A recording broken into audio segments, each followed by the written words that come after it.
नमस्कार दोस्तों।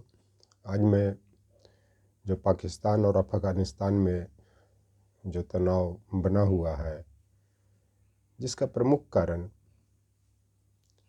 पहली बार पाकिस्तान ने अफ़गानिस्तान के नागरिकों पर एयर स्ट्राइक करके लगभग 45 से 50 लोगों को मारा, जिसकी प्रतिक्रिया में अफ़गान के लड़ाकुओं ने पाकिस्तान के सैनिकों को, जो पाकिस्तान और अफ़गानिस्तान के बीच में जो बॉर्डर पड़ता है, वहाँ पे जा कर के पाकिस्तानी सैनिकों को कत्लेआम किया। तो एक कहावत भी है कि बड़ी मछली हमेशा छोटी मछली को खा जाती है, समुद्र में या नदी में। उसी तरह से पाकिस्तान अपने को बड़ी मछली समझता है और अफ़गानिस्तान को छोटी मछली समझता है। इस कारण उसने कोई न कोई बहाना लगा करके अफ़गानिस्तान पर आक्रमण किया था। लेकिन मैं आपको बता देना चाहता हूँ कि पाकिस्तान या चाइना अफ़गानिस्तान को कभी भी छोटी मछली समझने का प्रयास नहीं करे, क्योंकि ब्रिटिश काल में भी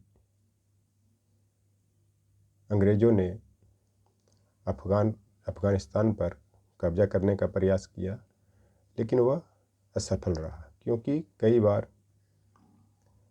आंग्ल अफ़गान युद्ध हुए, लेकिन अंततः ब्रिटिशर्स को मुक्की ही खानी पड़ी। उसके बाद रसिया ने भी 1970 के दशक में अफ़गानिस्तान पर अपना वर्चस्व जमाने का प्रयास किया, लेकिन वह असफल रहा। अंततः रसिया ही खुद बिखर गया कई देशों में। अमेरिका ने भी WTO अटैक के बाद अफ़गानिस्तान पर अपना वर्चस्व जमाने का कोशिश किया, लेकिन अंततः उसको भी 2021 में वापस जाना पड़ा। चाइना भी बहुत प्रयास कर रहा है, जो सीपेक का निर्माण करना चाह रहा है, लेकिन अफ़गानिस्तान और बलूचिस्तान प्रांत के लोगों ने उसके सेनाओं, चाइना के सेनाओं को कत्लेआम कर रहा है। इस तरह से पाकिस्तान इसकी ताकत को समझे, अफ़गानिस्तान की ताकत को समझे, नहीं तो पाकिस्तान खुद भी खंडित हो जाएगा। तो एक कहावत भी है कि खिसियानी बिल्ली खंभा नोचे, क्योंकि जब बिल्ली खंभा को तोड़ने में असफल हो जाता है तो खंभा को ही नोचने लगता है। उसी तरह से पाकिस्तान जब भारत की लड़ाई में मुक्की खा रहा है, बार बार हार रहा है, अब तक भारत से 4 युद्ध में वो हार चुका है।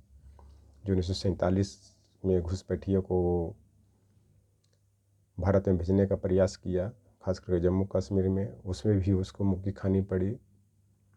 उसके बाद 1965 के युद्ध में भी वो हारा। 1971 के युद्ध में हारने के साथ साथ उसका 2 फाड़ हो गया, जो नया देश बांग्लादेश बना। फिर 1999 में कारगिल युद्ध के समय भी उसकी मुक्की खानी पड़ी।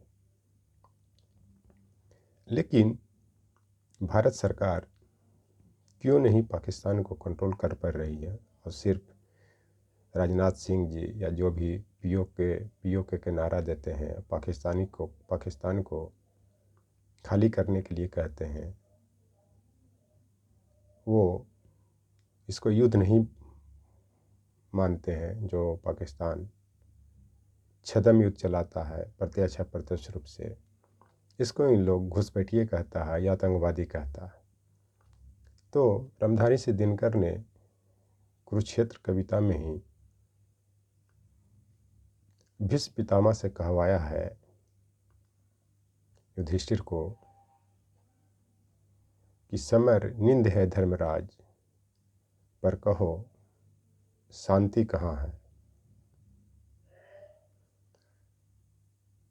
अनीति पर स्थिर होकर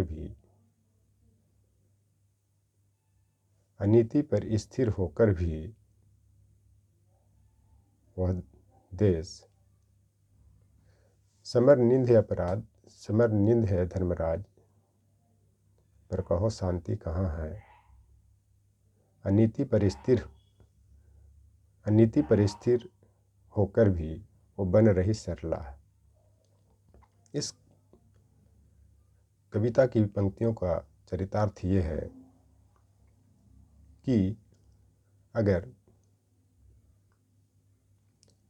युद्ध निंदनीय है तो शांति क्या है, कहाँ है।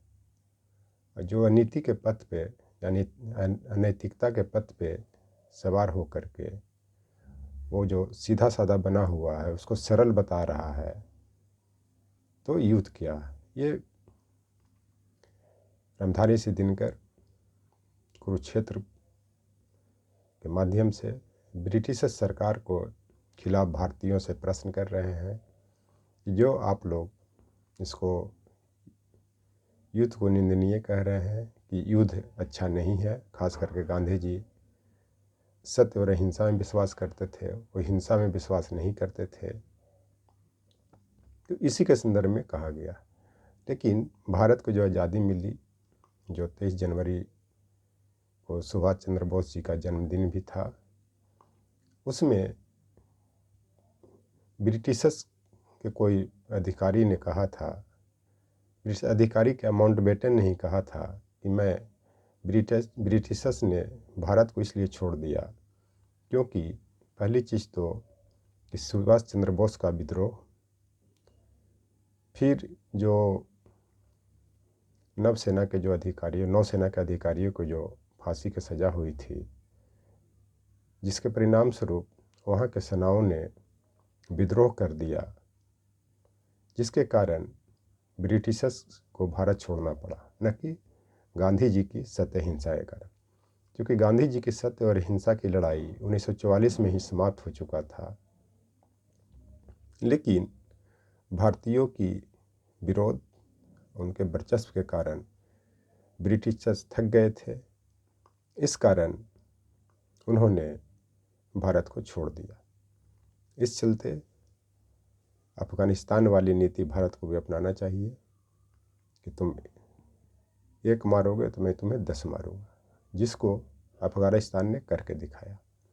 और अफ़गानिस्तान वो भारत के साथ आना भी चाहता है, और कोई अगर पाकिस्तान को जवाब दे सकता है तो अफ़गानिस्तान ही है, क्योंकि अफ़गानिस्तान पाकिस्तान के आसपास ही है और वो लोग लड़ाकू प्रवृत्ति के लोग हैं। उनका चूँकि जेनेटिक ही लड़ाकू प्रवृत्ति का है और किसी से भी लड़ने के लिए वो तैयार रहते हैं, क्योंकि जो आदमी जितने शिक्षित होता है वो उतना ही कमज़ोर होता है।